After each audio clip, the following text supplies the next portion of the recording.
Hi, I'm Oliver, age 24, and I will teach you how to draw.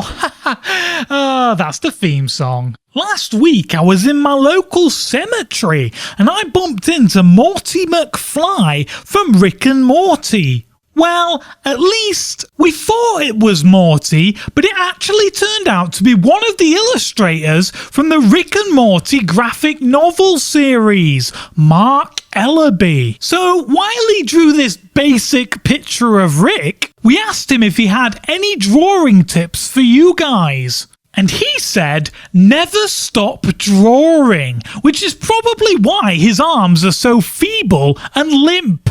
Anyway, I thought that I'd return the favour and give him my own tip, if you know what I mean. And if not, I'm talking drawing, not penises. Anyway, let's get schwifty and start drawing. First, we're going to start with Rick's head, which is kind of like the shape of the moon if it had been squished on one side by an asteroid. Next we'll draw his eyes, so you want to do one big round eye and one eye that has been slightly squanched, using the squanching technique, and that'll give a true sense of perspective to Rick's face. Now we can draw his mouth, and you want to do detailed top teeth and less detailed bottom teeth.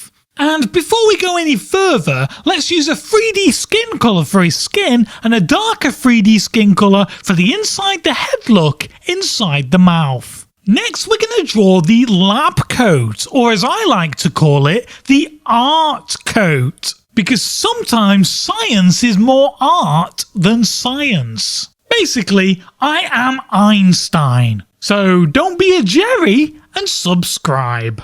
Now we can draw his hands, and even though he's a fictional comic character, he actually has about 5 fingers per hand. So you're going to want to finger Rick about 10 times. Fantastic. Next we can draw the feet, or as I like to call them, the hands of the legs. And you're going to want to do 5 toes per foot. Obviously make one of them slightly rounded and the other one a little bit more pointy. Oh geez, Rick, that looks extra dimensional. And now I'm going to show you what I got and teach you a brand new art technique. This is called the Groaning Technique, and we're just going to do 2 little lines to sort out Rick's groin. And like with most things, the more groins that you do, the better you will be at handling them. So, your homework this week is to handle more groins, and we can compare them in the next episode. Fantastic. Let's colour the hands in using a 3D skin colour, and then colour the feet and groin in using a 3D groin black colour.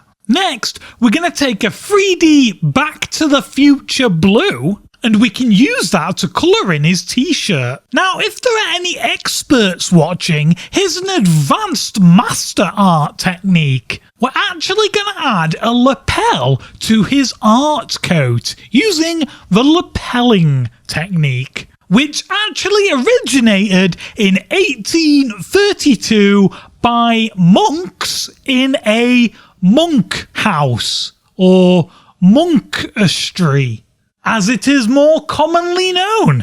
Anyway, let's move swiftly onto the hair.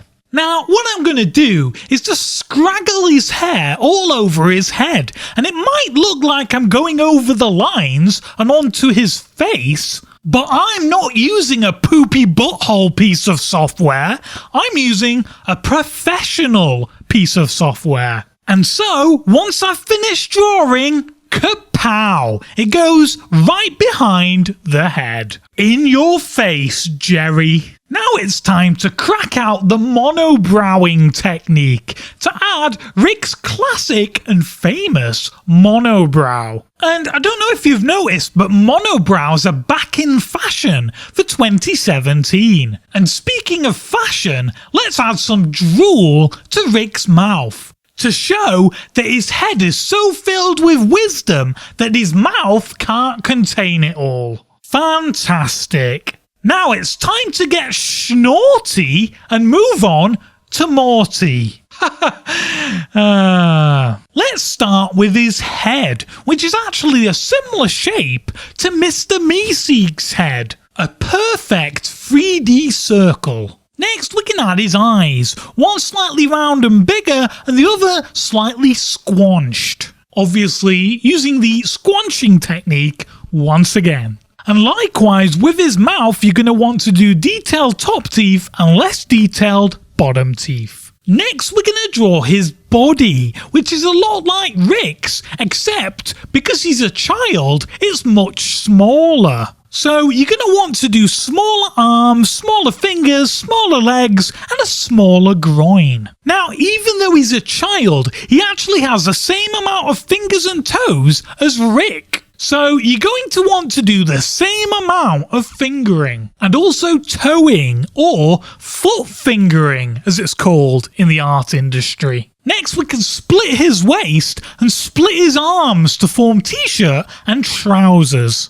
And finally, we can take a 3D skin colour for the skin, a darker 3D skin colour for the inside the head look inside the mouth, and then a 3D t-shirt yellow for the t-shirt, and a 3D jeans blue for the jeans. That looks schwiftastic. Now, as you all know, Morty McFly has got short curly hair. So we're going to use the pubing technique, which is usually reserved for drawing pubic hair, but it actually works in this case for drawing head hair, believe it or not. And now I'm just going to add my favourite saying from the entire show, Wubba lubba doob doob.